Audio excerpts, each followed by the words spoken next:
Kia ora whānau. How's it going? Welcome back to Kaitiaki Mara Kai, backyard gardens. Man, wet at the sun's hot airs. We're in our project here. We've just come in. We're not going to be doing any planting. We're just going to be breaking up some of the bigger chunks and putting compost that was on this pile over here. And we're also broad forking. Remember the lupins that we put over here to hold the soil? Well, I've just put the broad fork in and it's all nice. So it's drawn in carbon from the atmosphere into the roots, and then the green foliage will be nitrogen that we're putting back into the soil. So while my son's working on that garden mud over there, which is breaking that down, I'll be broad forking this one here in preparation. So this is where our potatoes will go. But we're just going to let this die off, broad fork it in, let it die off a bit, and in a sense compost into the soil. But here's the hua whenua coming along quite well. Remember this one, what's the purple mean again? Lack of nitrogen, deficient. Yeah. Anyway, that's what we're up to today.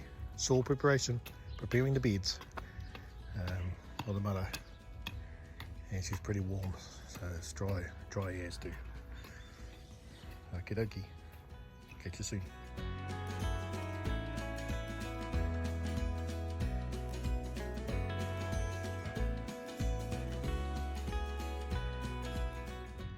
Woo, mate. Here come broad forking this side.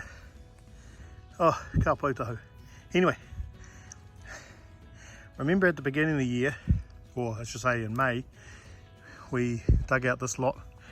Team 117 came in and prepped this one, and now we're mirroring it on the other side. Have a look at the difference between the soil that we've got here. I'm walking on this and it's very soft underfoot. We did exactly the same that we did on the other side over there, but we put lupins in. And look at that soil, just breaking down really well. It's not too dry, nice and soft, and look at the way the roots go. So here is an example of a root system. Now inside there, that root system is carbon. It draws it out of the atmosphere and takes it down into the root system. That's why we leave the roots in there. Also, he tohu tēnei, there's another sign about this particular root system. You've got two types of root systems. You've got long roots like this, which tells me that the soil used to be compacted. So quite often, compacted soil, root systems go long, like this one here. Whereas soil that's too loose, or it's loose and not compacted, will be kind of the root system of the flowers or whatever you've put in there.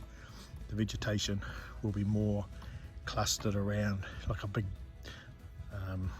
this part here would be bushy. And so the root system just needs to draw from the top. Whereas here, it's having to go down into the soil to find the microorganisms that it needs for this plant to grow. But look at this beautiful soft soil here. Look at that colour, beautiful. Compared to over here, where Josh is working, we're having to break it up and work it. It's still, it's a bit harder. Hence why we put the bitumen, not bitumen, what is it? Lime and, what's the white one? The white material is jib.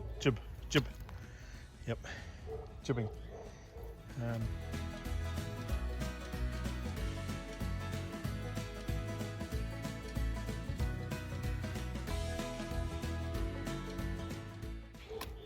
And the jib breaks up the clumps alongside us.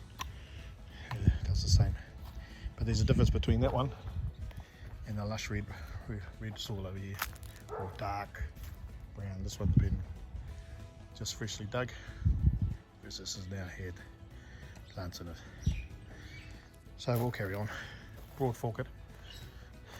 This spin, probably going to do it a couple of times to allow all this plant life that we've cut down to add nitrogen to the soil, and the carbon is in the root system, so we're just going to leave it in there.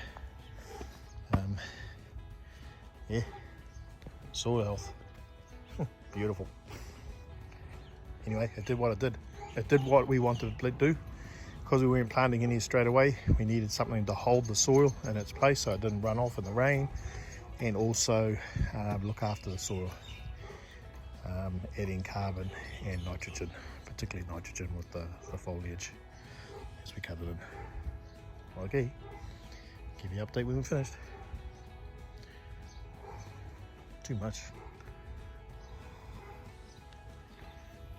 Whee! So, we're broad forked this side now. Finish that side over. Have to do it again. But broad forked it, and I've put some blood and bone in. We've also put some blood and bone around the veggies out of there, and Josh is just watering in the blood and bone into the soil. And what we're doing now is we're going to take some more of this compost and add it on top, and just use my plough to break it in. But it's coming along quite well. So yeah, it's just a matter of breaking, breaking the big. Look at that one there.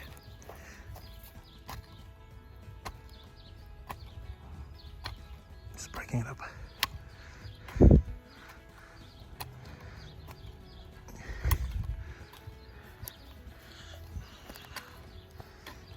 The health of the soil, nutrients back in, cleaning out any rubbish that's in there. Bit hard doing this thing. Getting out there, Tom. Come away. So, compost from there onto there now. Okay. Catch you soon. Hey, click the like button, click the share, and if you're not subscribed, follow us on Kaitiaki Mara Kai and our projects around the place. Join up and yeah, get up to date on my latest projects and latest activities that we're involved with. And yeah, you never know, you might have some jungle tips that could help us too, from wherever you are around the world.